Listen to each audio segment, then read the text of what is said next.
With كثير من أهل الكتاب لو يردونكم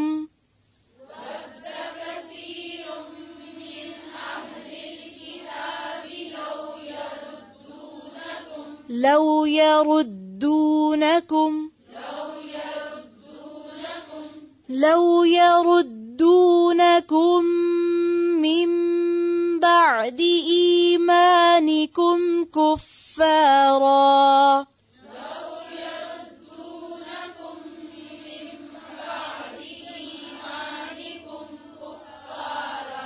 ایمانکم پھر سے پڑھیں لو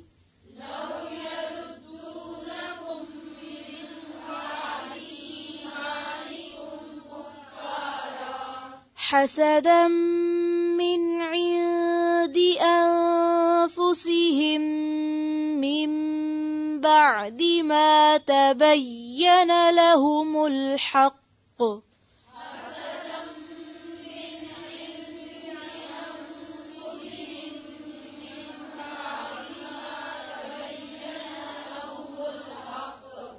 جو لفظ پڑھ رہے ہیں اسی کو دیکھیں اور اسی کے ایک ایک حرف پہ توجہ دیں. پھر سے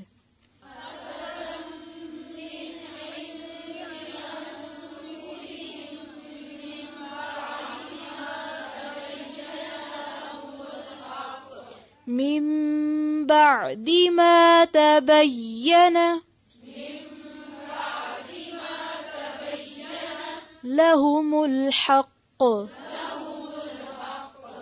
فاعفوا واصفحوا حتى يأتي الله بأمره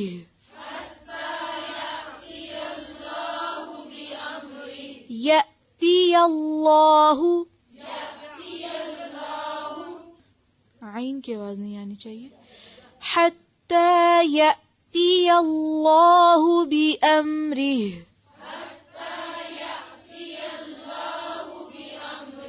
إن الله على كل شيء قدير.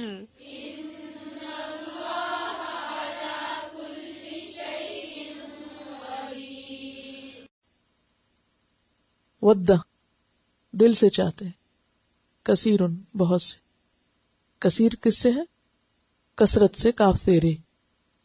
کثیر من اہل الکتاب، اہل کتاب میں سے. لو یردونکم، کاش کہ وہ پھیر دے تم کو. یردون کا روٹ جو ہے رے دال ہے. رد کرنے کا کیا معنی ہوتا ہے؟ ریجیکٹ کرنا، ناقابل قبول ہونے کی وجہ سے کسی چیز کو پھیر دینا. مثلا آپ کسی کی چیز کب پھیرتے ہیں؟ جو پسند نہیں ہوتی. تو رد کا لفظی معنی ہوتا ہے پھیر دینا. تردید لفظ بھی اسی سے نکلا ہے. تردید سنا کبھی لفظ؟ اس نے اس بات کی تردید کی، کیا مطلب ہوا؟ جی قبول نہیں کیا، اس کو رد کر دیا، ریجیکٹ کر دیا. لو یردونکم، کاش وہ پھیر دیں تم کو، ہٹا دیں تم کو، یا مراد ہے من بعد ایمانکم، تمہارے ایمان لانے کے بعد. کفارن کافر بنا کر، حسدن حسد کی وجہ سے، من عند انفسہم ان کے نفسوں کی طرف سے، ان کے دلوں میں جو حسد ہے. من بعد ما، اس کے بعد جو تبین لہم، واضح ہو گیا ان کے لیے، الحق کو حق، فاعفو بس معاف کر دو، واصفحوا درگزر کر دو، حتی یاتی اللہ یہاں تک کہ لے آئے اللہ بِأَمْرِهِ اپنا فیصلہ. ان اللہ بے شک اللہ تعالی علی کل شیء قدیر، ہر چیز پر قدرت رکھنے والا ہے. یہاں پر دو لفظ استعمال ہوئے، ایک ہے فاعفو اور ایک ہے واصفحوا. تو ان دونوں کا فرق کیا ہے؟ فاعفو کا لفظ جو ہے اس کا روٹ ہے عین فے واو، عفو. اردو میں استعمال ہوتا ہے عفو درگزر. عفو کا لفظی معنی ہوتا ہے مٹا دینا، مٹا دینا. تو معاف کرنا کیا ہے؟ یعنی بات مٹا دینا، ختم کر دینا، یعنی کسی سے بدلہ نہ لینا، بدلہ لینے سے دستبردار ہو جانا، یعنی جو شخص سزا کا مستحق ہو اسے سزا نہ دینا، یہ معاف کرنا ہے۔ وصفہ کیا ہے؟ اگرچہ تاکید کے لیے آیا ہے وافو کی، لیکن اس کا روٹ ہے سواد فیح۔ صفح کہتے ہیں ہاتھ کی ہتھیلی کو، ہاتھ کی ہتھیلی کیا کہلاتی ہے؟ صفح۔ اور بھی اس سے ملتا جلتا کوئی لفظ بولتے ہیں آپ؟ مصافحہ، کیا مطلب ہے مصافحہ کا؟ Hand shake. اور صفا، صفا بھی کیا ہے؟ صفا کس کو کہتے ہیں؟ پیج کو۔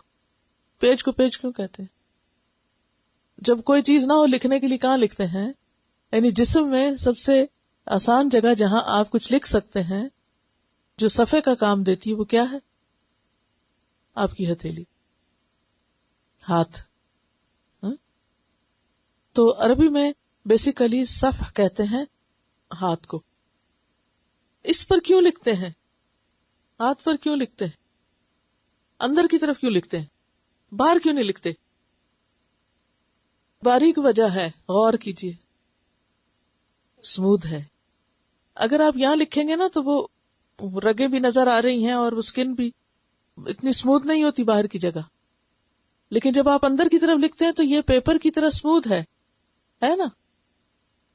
ٹھیک ہے، تو یہ اندر کا حصہ جو ہے نا اس کو صفحہ کہتے ہیں، باہر والا نہیں، یہ ہے صفحہ۔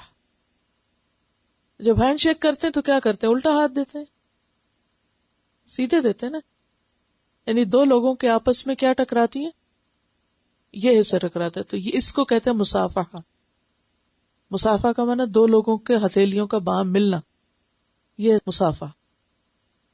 ٹھیک ہے، اچھا اب وصفہ کا معنی کیا ہے؟ درگزر کر دو، تو اس کا کیا معنی ہوگا؟ اوپر بھی ہم نے کہا مٹا دو اور یہاں درگزر کر دو، تعلقات ویسے ہی کر لو جیسے پہلے تھے، ملامت بھی نہ کرو۔ ایک ہوتا ہے معاف کرنا لیکن خوب ملامت کر کے، اور ایک ہوتا ہے معاف کرنا بدلہ لے کے، یعنی بدلہ لینے کا ہو موقع اور اس وقت جتا کے کہ ہاں ٹھیک ہے میں تمہیں معاف کر۔ اور ایک یہ ہے کہ آپ قصور کا احساس بھی نہ دلائیں، ایسا معاف کرنا۔ وصفہ ترک ملامت، کیا معنی ہے؟ ترک ملامت۔ ترک ملامت کا کیا معنی ہے؟ آر نہ دلانا، غلطی پر آر نہ دلانا۔ آر دلانا کیا ہوتا ہے؟ شرمندہ کرنا، شرمندہ کرنا، یعنی غلطی کرنے والے کو شرمندہ کرنا۔ اچھا اس کا کیسے پتا چلتا ہے کہ جتایا نہیں یا کچھ؟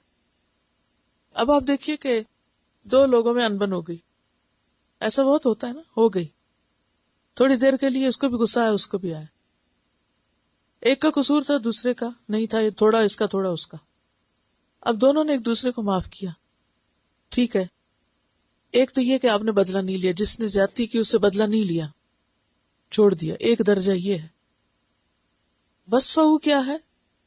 جیسے پہلے تھے، اس غلطی سے پہلے، اس لڑائی سے پہلے جس طرح تھے ویسے ہی ہو گئے، یہ ہوتا ہے وصفہ۔ یعنی اتنے اچھے طریقے سے معاف کرو کہ گویا کوئی بات ہی نہ ہو۔ جیسے آپ صلی اللہ علیہ وسلم کو مشرکین کی زیادتیوں پر صبر کرنے کے لیے کہا گیا، اور کیسا صبر؟ وَاصْبِرْ صَبْرًا جَمِيلًا۔ تو ایک انسان صبر کرتا ہے کیسا؟ صبر کے بھی درجے ہوتے ہیں نا، ایک صبر کیسے کر رہے ہوتے ہیں آپ؟ ہاں صبر کر رہے ہیں، جتاتے بھی جاتے ہیں اور صبر بھی کر رہے ہیں، ٹھیک ہے نا۔ کوڑا اکٹھا ہو جائے تو کیا کرتے ہیں؟ کوڑا اکٹھا ہو جائے تو کیا کرتے ہیں؟ رکھتے ہیں گھر میں، انہیں اٹھا کے پھینک دیتے ہیں جی، ساتھ ساتھ دھوتے جائیں تو ٹھیک ہے، اگر زیادہ گندا کر دیا تو پھر زیادہ محنت کرنی پڑے گی، لیکن صفائی ضروری ہے، اسی میں خیر ہے، اس کے علاوہ میں خیر نہیں ہے۔ انسان خود بھی پریشان ہوتا ہے اور دوسرے کو بھی کرتا ہے. اور ابھی انشاءاللہ تفسیر آپ سنیں گے تو آپ کو پتہ چلے گا کہ بہتر کارکردگی کے لیے یہ طریقہ بے حد ضروری ہے، خصوصاً دین کے کام میں. وَدَّ كَثِيرٌ مِّنْ أَهْلِ الْكِتَابِ، یہ سب کیوں کرتے ہیں؟ یہ حجت بازیاں، یہ الٹے پلٹے سوال، یہ قرآن پہ اعتراض، یہ مجلسوں میں آ کے شرارت بازی، یہ سب کیوں ہو رہا ہے؟ وجہ بتائے گی. وَدَّ كَثِيرٌ مِّنْ أَهْلِ الْكِتَابِ، اہل کتاب کی اکثریت کیا چاہتی ہے؟ لَوْ يَرُدُّونَكُم مِّن بَعْدِ ایمانکم کفارا، کاش وہ تمہیں بھی ایمان کے بعد حق سے پھیر دیں، تمہیں بھی کافر بنا، کیونکہ خود تو مانے نہیں تھے. نہ کھیلیں گے نہ کھیلنے دیں گے، نہ کھائیں گے نہ کھانے دیں گے، نہ خود فائدہ اٹھائیں گے نہ تمہیں اٹھانے دیں گے. خود تو انہوں نے فائدہ نہیں اٹھایا، پہچان گئے آپ کو لیکن نہیں مانے. اب کیا کر رہے ہیں؟ جو مان گئے ان کو بھی نہیں ماننے دے رہے، وہاں بھی آ کے روڑے اٹکا رہے ہیں. وہ چاہتے یہ ہے کہ تمہیں ایمان لانے کے بعد کافر بنا دیں. اسی لیے آپ نے دیکھو گا جو لوگ خود نہیں پڑھتے لکھتے وہ پڑھنے والوں کو مذاق اڑاتے ہیں. کیوں؟ ایسا کیوں ہوتا ہے؟ حسد کی وجہ سے کہ میں نے یہ کام کر سکی، وہ کیوں کرے، وہ بھی نہ کرے.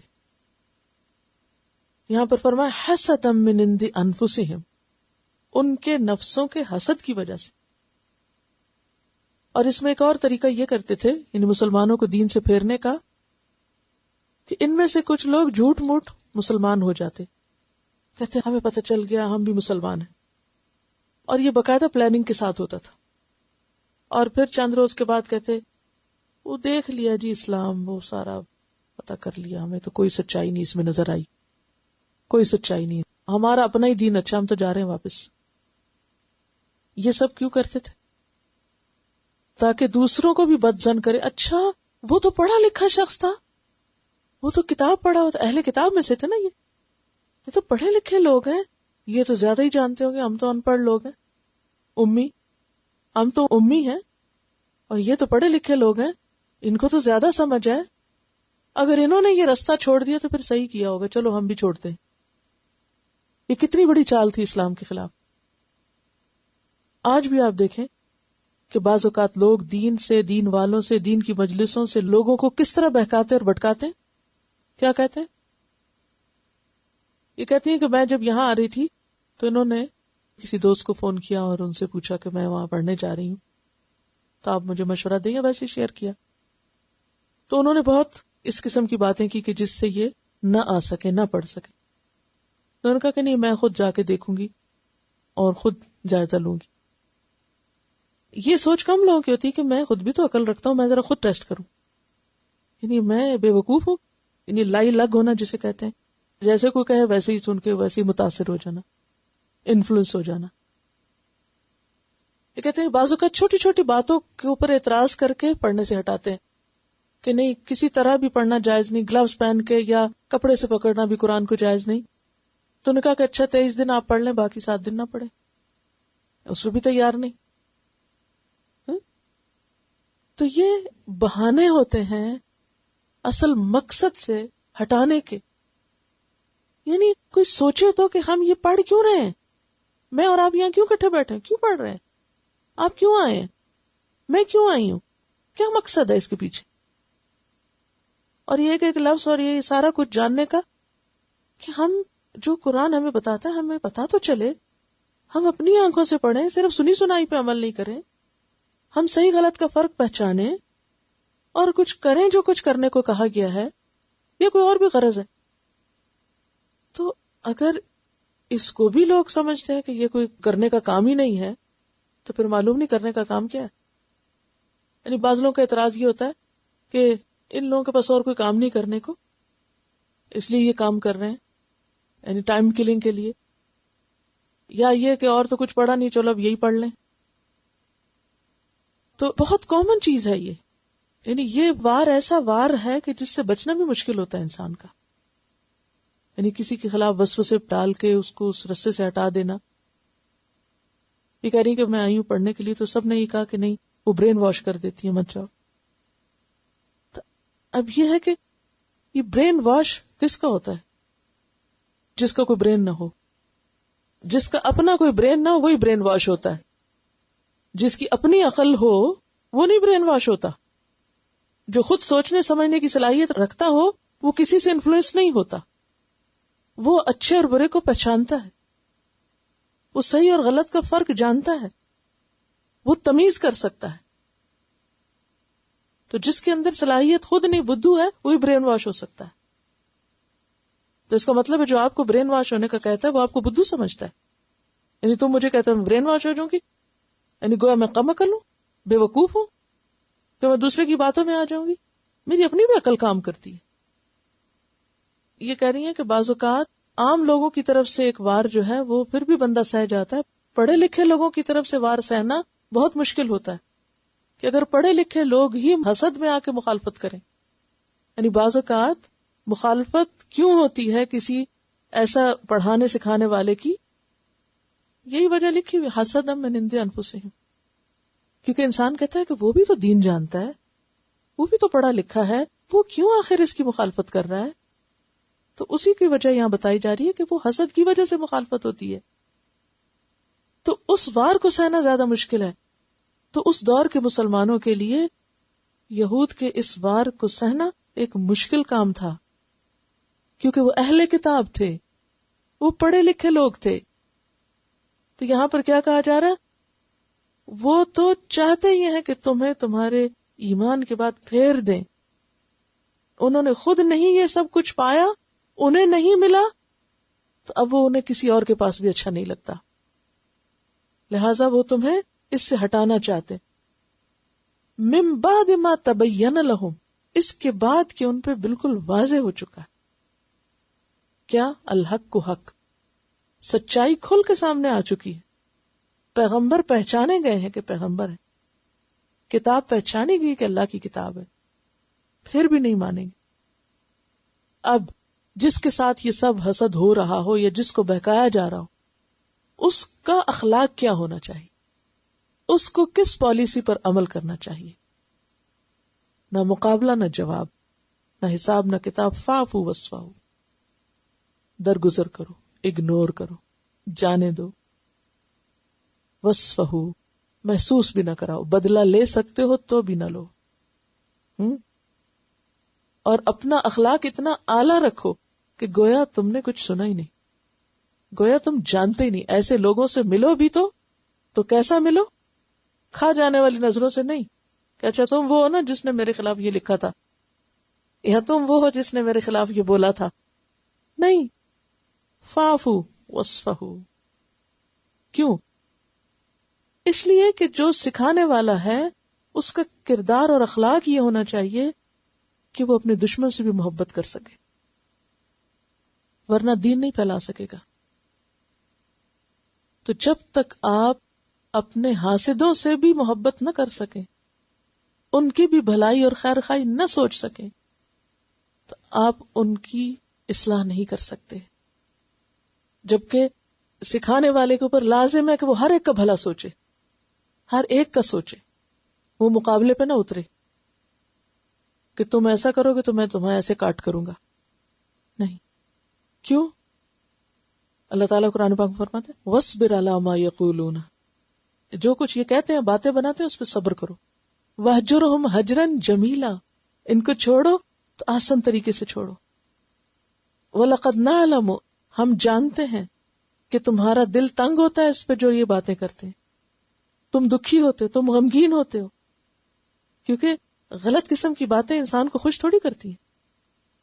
پڑھ کے یہ سن کے تکلیف تو ہوتی ہے نا، لیکن جواب میں تمہیں اس لیول پہ نیچے نہیں آنا. تمہیں کیا کرنا ہے؟ اعلیٰ ترین اخلاق کا مظاہرہ کرنا ہے. اسی لیے سورۃ حامیم سجدہ میں کیا آتا ہے؟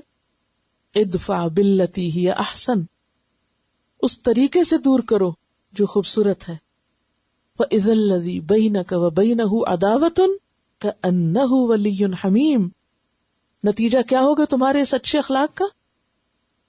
کہ وہ شخص جس کے اور تمہارے درمیان دشمنی بھی ہے، عداوت بھی ہے، وہ ایسا ہو جائے گا گویا گہرا دوست ہو، دلی دوست ہو.